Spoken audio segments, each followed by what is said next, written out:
E o canoense que envenenou um pessoal com... Cara, aqui no Rio Grande do Sul, só tem se falado disso. Canoense, né? Caralho, aqui virou um reality show, é o true crime da gauchada. A nora envenenou a sogra, matou as cunhadas, ou irmã da sogra, agora não lembro. Não, matou cunhada também. E já tinha feito isso e já tinha matado o sogro meses atrás. E agora estão desconfiando que ela teria talvez feito com mais gente isso. Meu Deus do céu, cara. Que história escabrosa. Que escabrosa. O que o pessoal ainda não sabe é se o marido era cúmplice, né? Imagina só. Agora, assim, ó, aqui no Rio Grande do Sul, a polícia tem falado muito sobre a importância de, controlar o acesso a determinada substância, como é o caso de arsênio, e 2, ser mais rigoroso com morte de intoxicação alimentar. Porque isso é uma coisa que a minha mãe percebeu no dia que meu pai morreu. Meu pai morreu em casa, né? Eu já contei essa história pra vocês, né? Meu pai morreu até hoje de causa desconhecida. Porque meu pai já sofria de depressão, ele tinha diabetes, mas a diabetes dele era tão fraquinha, assim, vamos dizer, ele nem tomava insulina nem nada. Só bastou ele cortar a Coca-Cola que a diabetes dele estava sob controle. Mas enfim, meu pai, mas ele sofria de depressão,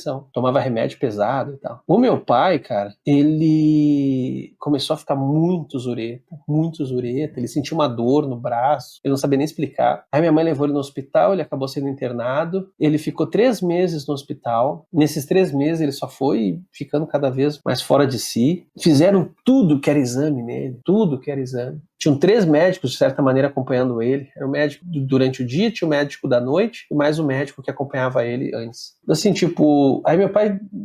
Chegou uma hora que um dos médicos chegou pra minha mãe, assim, de maneira cifrada, porque médico não pode falar isso. Ele falou pra minha mãe, olha, a gente não sabe, a gente chuta que é algum problema decorrente da diabetes, mas a gente também não sabe explicar o quê. E a gente não tem como fazer mais nada, a gente não tem mais o que salvar ele, a gente fez todos os exames que a gente podia. De fato, o pai fez todos os exames. Olharam o coração, olharam o pulmão, olharam o estômago, olharam tudo. Disseram, a gente não sabe o que ele tem. Entende? A gente tem uns palpites, mas a gente não sabe nem falar com segurança, é isso. E aí, por isso eu digo a Vanessa cifrado, que ele não falou desse jeito, mas basicamente ele diz assim, leva ele pra casa pra ele morrer em casa. Ele aqui só tá sofrendo no hospital, a gente não para de picar ele, de botar... E meu pai já tava brigando com as enfermeiras. Ele falou, cara, leva pra casa. Às vezes em casa ele se sente um pouco mais confortável, quem sabe. Aí meu pai foi pra casa, voltou pra casa. Na primeira semana ele melhorou. Ele tava muito fraco, muito debilitado. Falava assim, todo...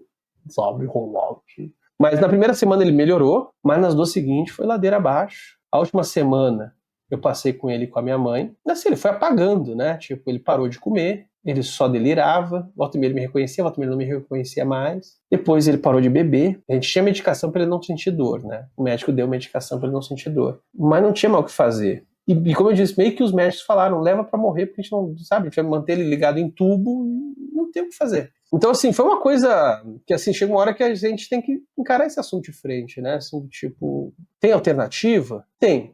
Transformar num animal plugado em tubos, né? Uma samambaia abastecida por tubos. Ele ia gostar disso? Acho que ele não ia gostar. Então, assim, a gente foi dando conforto para ele morrer. Basicamente, a gente fez isso. Mas, enfim, eu tô contando toda essa história porque eu fiquei toda aquela semana que antecedeu a morte do meu pai, mas exatamente um dia antes da morte dele, eu precisei viajar para dar aula. Aí eu fui dar aula, eu dava aula em outro estado, aí a viagem virava 2 dias, né? Eu ia num dia e voltava no outro. E justamente nesse... Mas a gente sabia que ele estava prestes a morrer, então era bem possível que isso acontecesse e foi o que aconteceu. Aí justamente quando eu estava fora, a mãe me ligou e falou assim, olha, acho que ele morreu. Aí eu falei, mãe, liga, minha mãe tinha um plano de saúde desses de ambulância em casa. Eu digo, liga pra esse plano, usa o plano, manda vir as pessoas de ambulância... Pra tu não, né? Só que, enfim, eu dei essa volta inteira para contar essa história, porque quando foram fazer os paramédicos, não eram nem médicos, eram paramédicos.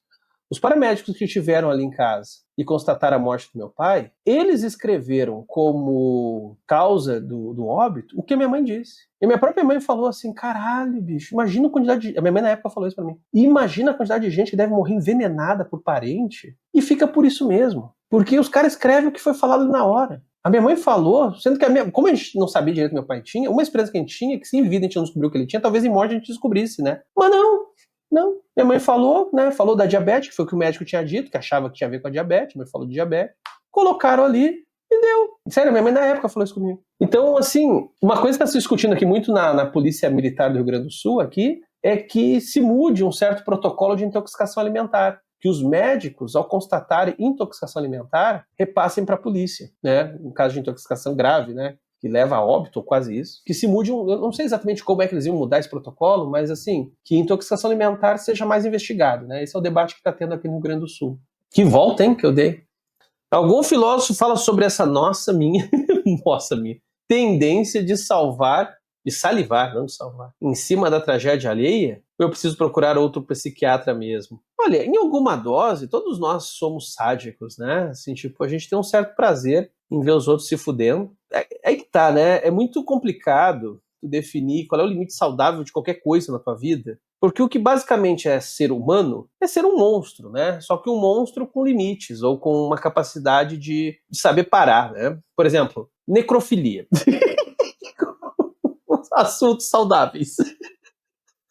Necrofilia. Vamos falar de necrofilia. Todo mundo é necrófilo quando tem acidente de trânsito, cara. Vocês já repararam? Dá um acidente na via, na via da direita, a via da esquerda, no sentido oposto, também começa a andar devagar. Mas não precisavam passar devagar. Ali o trânsito podia continuar normal, mas começa a ficar devagar também. Por quê? Porque todo mundo que passa quer ver. Inclusive, o Andy Warhol, muito lembrado pela pop art, né? Ele chegou a fazer o pessoal esquece dessa obra que ele fez, que é sobre acidentes de trânsito, também assim, repetindo e tal. Isso é uma coisa que o pessoal às vezes esquece na obra do Andy Warhol, é quanto que ela era cadavérica. Por exemplo, quando ele fez da Marilyn Monroe, acho que ela já estava morta também. Ele gostava de repetir rostos de gente morta, assim.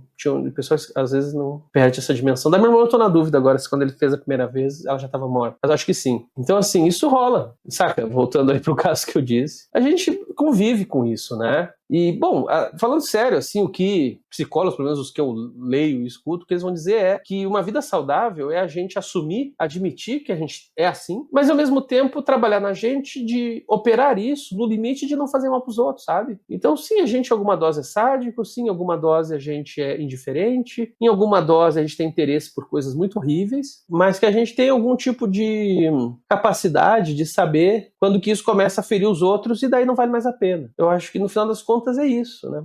No final das contas é isso. Eu ia falar um exemplo, mas eu esqueci no meio da minha fala, porque eu tenho essas coisas, eu esqueço. Enfim. Numa aula beneficente de cinema, uma aluna disse que Filhos da Esperança é um filme de Branco Salvador. Pontuei o equívoco e fui acusado de silenciamento. Gostaria demais de ver um vídeo seu. Ai, meu Deus do céu, cara. Ai, meu Deus. Branco Salvador. Filhos da Esperança. Ai, cara. Ai, que preguiça isso que dá. Que nem no Dandadan. Morrer descalço é um saco, mas eu devo morrer mesmo, que se dane. Ai, que preguiça. Ai, que tédio. Você pode nos salvar? Eu vou tentar, mas não vai dar certo. Esse vídeo é um corte da Live do Caos que acontece no canal do Quadrinhos da Sarjeta todo domingo à noite por volta das 9h30, geralmente. Então curta e compartilhe este vídeo. E se inscreva lá no Quadrinhos da Sarjeta, assim como aqui no Cortes da Sarjeta, pessoa vagabunda.